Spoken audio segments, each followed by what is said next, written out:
কি হে রাজপণ্ডিত, পুজোর আর কতদিন বাকি? আর বেশি দিন বাকি নেই মহারাজ। তাহলে তো এখন থেকেই তোড়জোড় শুরু করে দিতে হয়। হ্যাঁ, সে তো দিতেই হয় মহারাজ।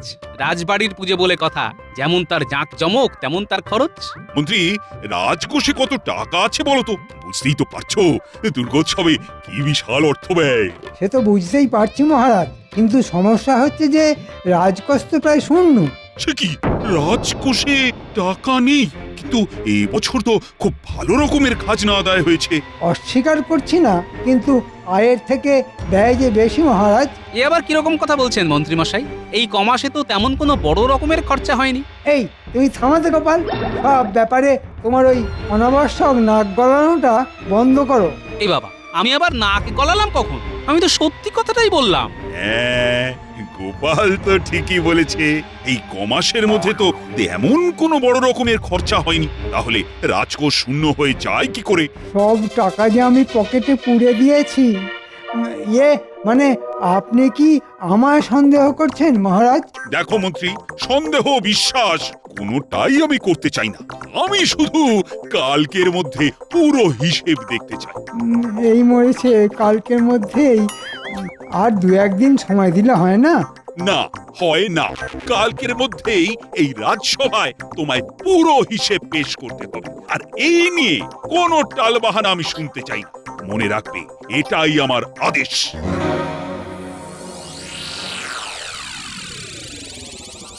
আসল হিসেবের খাতায় 1,29,000 টাকা উদ্বৃত্ত, কিন্তু সেই সমস্ত টাকা দিয়ে তো বউয়ের জন্য গা ভর্তি গয়না কিনে ফেলেছি। নকল এই হিসেবের খাতায় তাই এমনভাবে বাড়িয়ে বাড়িয়ে খরচ দেখাতে হবে যে হাতে থাকবে মাত্র 300 টাকা। যত রাতই হোক না কেন, আজ রাতের মধ্যেই নকল হিসেব শেষ করে ফেলতে হবে। বাবা, আমার নামও মন্ত্রী, এমন হিসেব সাজিয়ে দেব না, মহারাজ কেন, মুর্শিদাবাদের নবাব অবধি আমার হিসেবের কোনো ত্রুটি ধরতে পারবে না। আমার মন বলছে রাজকোষের হিসেবে মন্ত্রী নিশ্চয়ই কোনো গন্ডগোল পাকিয়ে বসে আছে। তাই আজ রাতের মধ্যেই সব হিসেব ওলট পালট করে কাল নতুন খাতা লিখে এনে মহারাজের কাছে পেশ করবে। যাই, রাতের অন্ধকারে একবার মন্ত্রীর বাড়ি গিয়ে উঁকি মেরে দেখে আসি।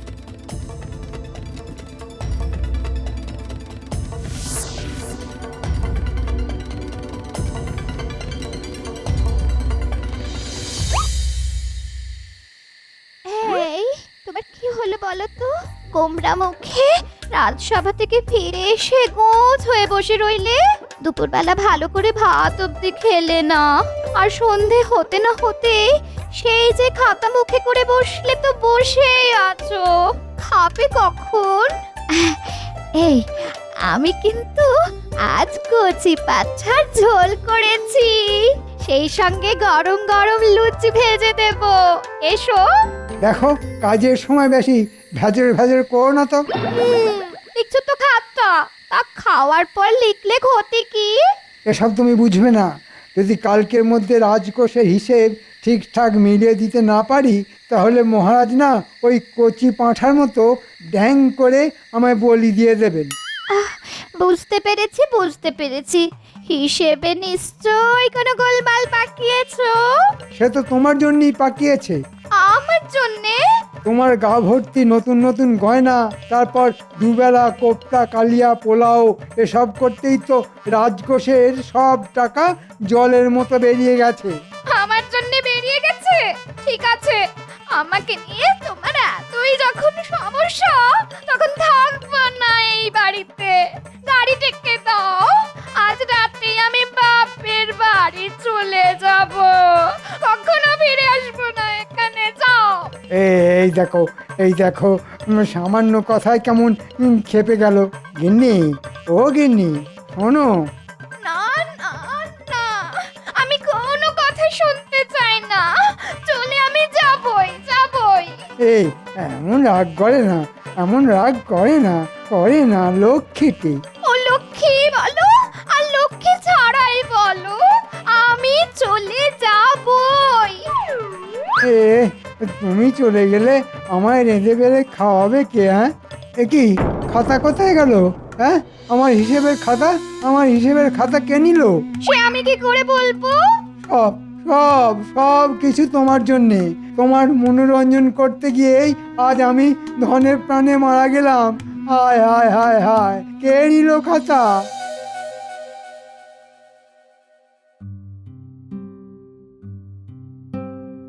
কি ব্যাপার, সকলেই রাজসভায় হাজির, অথচ গোপাল আর মন্ত্রীর দেখা নেই কেন? গোপালের চাল গদাই লস্করি, আর মন্ত্রী ভাবছে কি করি কি করি। ওই তো মন্ত্রী এসে গেছে। কিন্তু সাথে তো হিসেবের খাতা দেখছি না। মন্ত্রী, হিসেবের খাতা আনুনি? কি করে আনবো মহারাজ?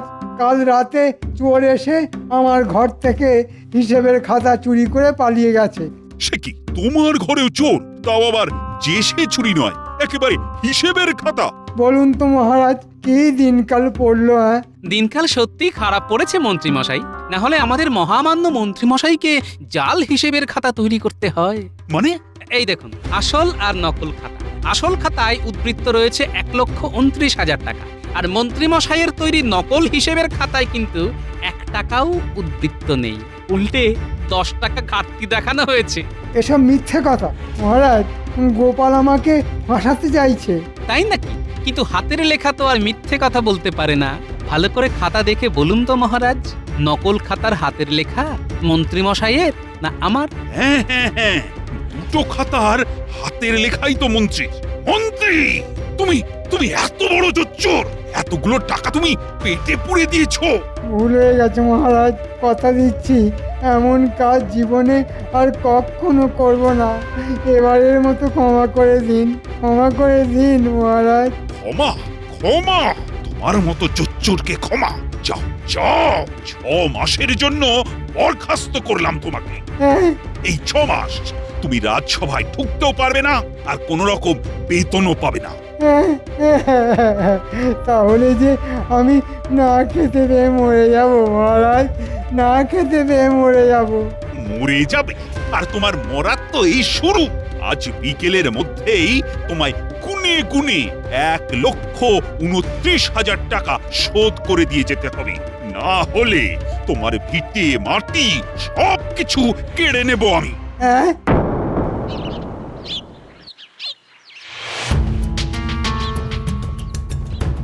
গোপাল গোপাল গোপাল, ওই বেটা গোপালের জন্যে আজ আমার এই দশা। আমিও ছাড়বো না, যেন তেন প্রকারেণ এই অপমানের প্রতিশোধ আমি নেবই নেব। কিচ্ছু করতে পারবে না, কিচ্ছু না।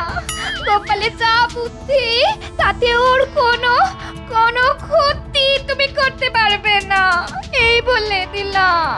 ছাড়ো তোমার গোপালের বুদ্ধি। আরে প্রাণটা যদি না থাকে তাহলে বুদ্ধি আর থাকবে কোথায়?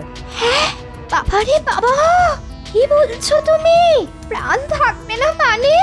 এটা সময় এলেই বুঝতে পারবে। আরে আরে আরে আরে আরে, কোথায় যাচ্ছো? শোনো শোনো।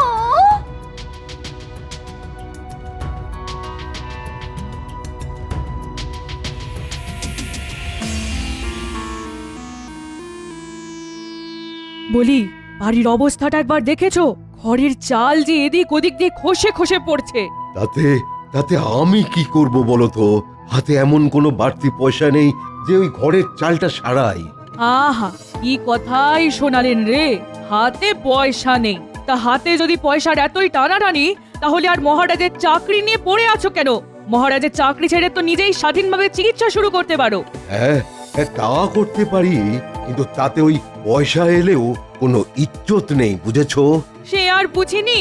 5 জনে তোমার রাস্তাঘাটে রাজবৈদ্য বলে সম্মান করে, আর সেই আনন্দেই তুমি দুহাত তুলে নৃত্য করো। মনে হচ্ছে ঠিক সময়েই এসে পড়েছি। বেশ করব, দেব, 100 বার দেব। আর কান খুলে শুনে নাও, বর্ষার আগে যদি আমাকে পাকা বাড়ি না বানিয়ে দাও, তাহলে আমি জন্মের মতো তোমার এই সংসার ছেড়ে বাপের বাড়ি চলে যাব, এই বলে দিলাম। হ্যাঁ। হায় ভগবান, এই অবুঝ মহিলাকে আমি যে কি করি!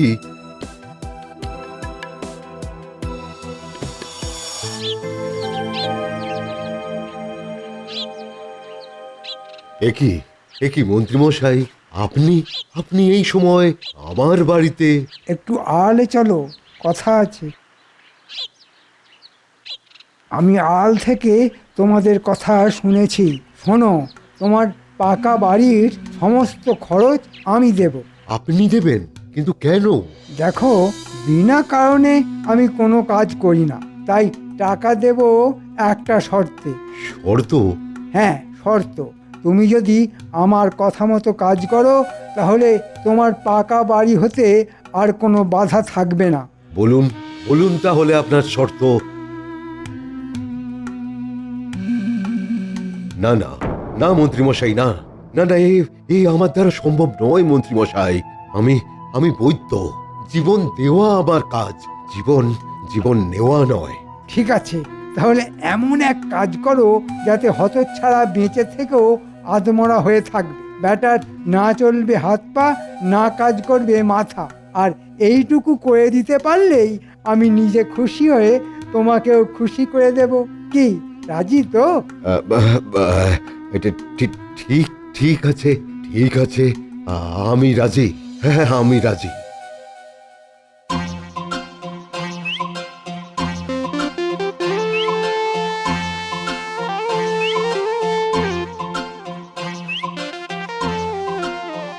হে গোপাল, বাজার যাচ্ছ নাকি? হ্যাঁ, হাতে বাজারের থলি নিয়ে আপনার বাড়ি যখন যাচ্ছি না, তখন বাজার ছাড়া আর কোথায় যাব বলুন? দারুণ বলেছো কিন্তু। হ্যাঁ, তবে গোপাল, আর দুপুরে যে তোমায় কষ্ট করে একবার ওই আমার বাড়িতে যেতে হবে। কেন? আসলে আমার গিন্নির বড় ইচ্ছে যে পঞ্চব্যঞ্জন রেঁধে তোমাকে খাওয়ায়। তাই নাকি? বাবা বাবা, খুব ভালো খবর তো। খেতে যে আমি খুব ভালোবাসি। ঠিক আছে, বৌঠানকে বলে দেবেন তার নিমন্ত্রণ রক্ষা করতে আমি অবশ্যই আসবো। এখন আসি তাহলে। হ্যাঁ হ্যাঁ হ্যাঁ, এসো এসো এসো। জানি না মন্ত্রীর কথায় নেচে কাজটা কতটা ঠিক করছি না ভুল করছি। গিন্নি, এই নাও বাজার। কি আনলে আজ বাজার থেকে? হ্যাঁ, ওই তো উচ্ছে, ঝিঙে, আলু, পটল, মূলো আর পাকা পোনা। ও মা গো, সূর্য আজ কোন দিকে উঠেছে গো? চুনো মাছের বদলে কিপটে বুড়ো আজ পাকা পোনা এনেছে। এনেছি কি আর এমনি এমনি? আজ দুপুরে রাজবৈদ্যর বাড়ি আমার নিমন্ত্রণ, তা সেখানে আমি কত ভালো ভালো খাবার খাবো। তাই ভালোবেসে তোমার জন্য পাকা পোনা এনেছি। বেশ জমিয়ে কালিয়া বানিয়ে খেও। হ্যাঁ হ্যাঁ গা, আমার জন্য তুমি এত ভাবো? হ্যাঁ, সে তো বিয়ের পর থেকেই ভাবি গিন্নি।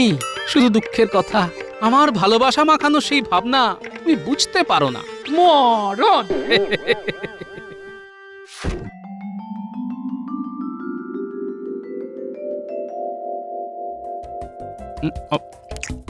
আহ, মাছের কালিয়াটা যা হয়েছে না। তাহলে আর একটু টুকরো মাছ দি? না না বৌঠান, আর না আর না, অনেক খাওয়া হয়ে গেছে, আর পারবো না। পারবো না বললে হবে গোপাল? হ্যাঁ, এখনো তো পায়েস বাকি আছে। এরপরেও পায়েস? হ্যাঁ হ্যাঁ, পায়েস। তুমি তো পায়েস খেতে খুব ভালোবাসো। তা বাসি, কিন্তু এত খাওয়ার পর। না না না না না না, কোনো অজুহাত আমি শুনবো না। আরে আরে, যাও যাও যাও যাও, ওই গোপালের জন্য ওই পায়েস নিয়ে এসো। যাও যাও। এ কি, শুধু আমার জন্য কেন? রাজবৈদ্য, আপনি পায়েস খাবেন না? আপনিও তো পায়েস খেতে খুব ভালোবাসেন। না গোপাল, না, মনে হচ্ছে আমার রক্তে ওই শর্করাটা একটু বেড়েছে, তাই ওই মিষ্টি খাওয়া একেবারে বন্ধ। নাও নাও নাও নাও, আমার কথা না ভেবে তুমি ওই তাড়াতাড়ি পায়েসটুকু খেয়ে নাও তো। গিন্নি, ও গিন্নি। ও, এসে গেছো? তা কিরকম খেলে গো? হ্যাঁ, প্রচুর খাইয়েছে বুঝলে, মাছ, মাংস, পায়েস। ওহ, শরীরটা একেবারে আইঢাই করছে। এই কি হলো? ধপ করে অমন দাওয়ায় বসে পড়লে কেন? হঠাৎ করে শরীরটা কেমন আনচান করতে শুরু করে দিল। আরে বাবা, বড্ড কষ্ট হচ্ছে যে। মা, কি হলো? সুস্থ সবল মানুষটা এমন করে শুয়ে পড়লো কেন? এই এই কি হলো গো? হ্যাঁ গা, শুনছো? এই কি এর তো কোনো সারা শব্দ দিচ্ছে না। এখন আমি কি করি? কি করি? কাকে ডাকি? কাকে ডাকি? ওই তো বিজ্ঞানী যাচ্ছে। ও কি একবার ডাকি? এই যে শুনছেন? আপনাকে বলছি, শুনুন। আমায় কিছু বলছেন? একবার আমাদের বাড়িতে আসুন না, ওনার শরীরটা খুব খারাপ হয়েছে, খুব। একবার আসুন। সে কি, গোপালের শরীর খারাপ? চলুন তো দেখি।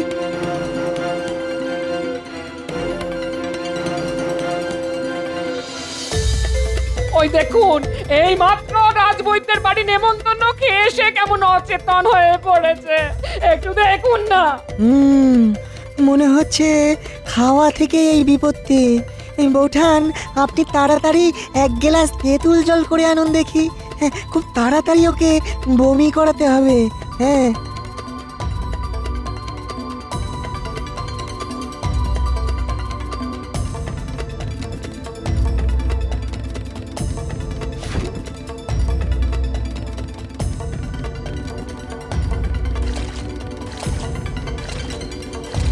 গোপাল, গোপাল চোখ খোলো, চোখ খোলো গোপাল।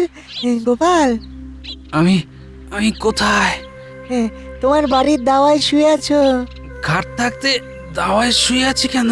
সেসব কথা পরে হবে, আগে এই তেঁতুল জলটা খেয়ে নাও তো। এই খানিকটা বমি হয়ে গেলে সুস্থ বোধ করবে। নাও নাও গোপাল, তেঁতুল জলটা খাও। হ্যাঁ, খাও।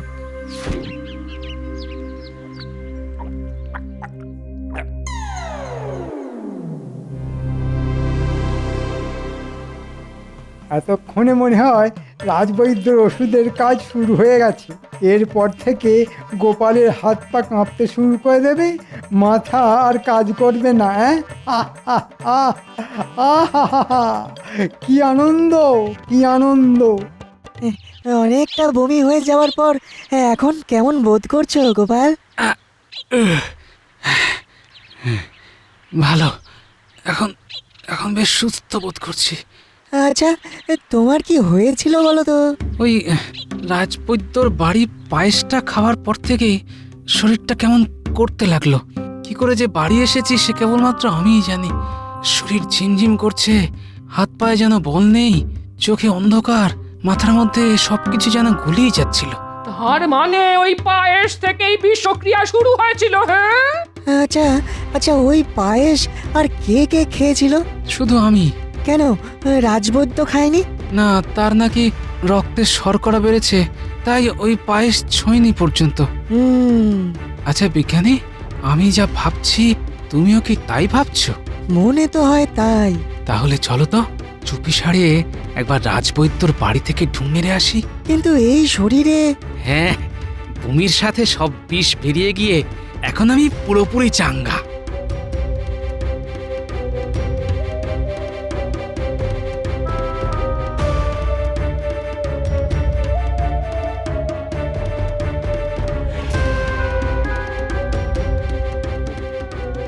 কি গো, কাজ তো করে দিয়েছো, এবার মন্ত্রী মশাই আমাদের পাকা বাড়ি বানাবার টাকা দেবেন তো?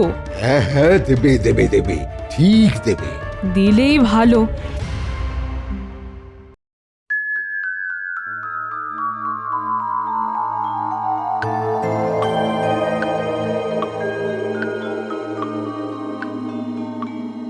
কি ব্যাপার, গোপাল আর বিজ্ঞানী এখনো রাজসভায় গরহাজির কেন?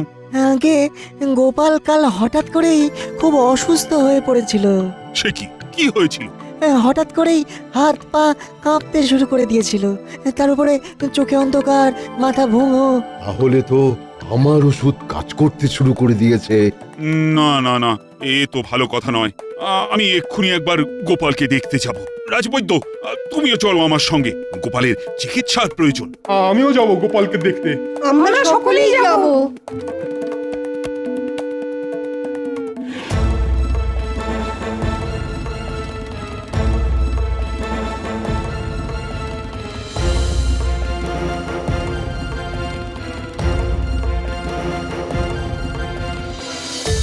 গোপালের নিশ্চয় খুব বাড়াবাড়ি হয়েছে, তাই মহারাজ সকলকে নিয়ে গোপালের বাড়ি যাচ্ছেন। যাই, কাল থেকে রগরটা দেখে আসি। এই যে, কেমন আছো গোপাল? কাল তো প্রায় মরতে বসেছিলাম, কিন্তু তেঁতুল জল খাইয়ে বিজ্ঞানী আমায় বাঁচিয়েছে। যাক বাবা, নিশ্চিন্ত হলাম। যা, এবারেও গোপালের কোনো ক্ষতি করতে পারলাম না। এই যে নিন মহারাজ। আহা, এইসব আবার কেন? কাল আমার কত বড় একটা ফাঁড়া কাটলো বলুন তো, তাই আজ একটু মিষ্টিমুখ আপনাদের করতেই হবে।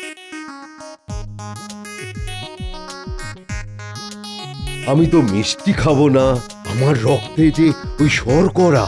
সে তো পায়েসে পাতলা রসে বানানো এইটুকু রসগোল্লা খেলে কিচ্ছু হবে না। নিন নিন, খান খান।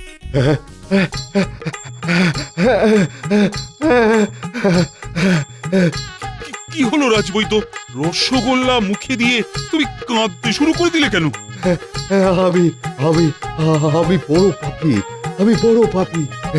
বাড়িতে নেমন্তন্ন করে গোপালের পায়েসে আমি এমন এক বিষাক্ত ওষুধ মিশিয়ে দিয়েছিলাম যা খেলে ওই মানুষের স্নায়ুতন্ত্র অবশ হয়ে যায়, চিন্তা শক্তি আর কাজ করে না। সে কি সব কি সত্যি? এই সব সত্যি মহারাজ, এই সব সত্যি। আমায় শুলে দিন মহারাজ, আমায় শুলে দিন। কিন্তু এসব কথা এখন বলছো কেন? আসলে ওনার রসগোল্লায় আমি এমন এক আড়ক মিশিয়ে দিয়েছি যে যেটা খেলে মানুষ তার পাপের কথা হড়হড় গড়গড় করে বলে ফেলে। আর গোপালের কথা মতো ওই আরক আমি এনে দিয়েছিলাম। কিন্তু রাজবৈদ্য কেন করেছিলে এই কাজ? ওই মন্ত্রী মশাই আমাকে এই কাজ করতে বলেছিল মহারাজ। পরিবর্তে আমার ওই পাকা বাড়ি করে দেবে বলেছিল। এখানেও মন্ত্রীর শয়তানি! সেনাপতি এক্ষুনি গিয়ে মন্ত্রীকে ধরে নিয়ে এসো। সর্বনাশ করেছে। এই রে, আমায় এখন পালাতে হবে। ওরে বাবা রে! মহারাজ, মন্ত্রীমশাই পালাচ্ছেন। দাঁড়াও বলছি, ওরে বাবা রে! মন্ত্রী দাঁড়াও বলছি।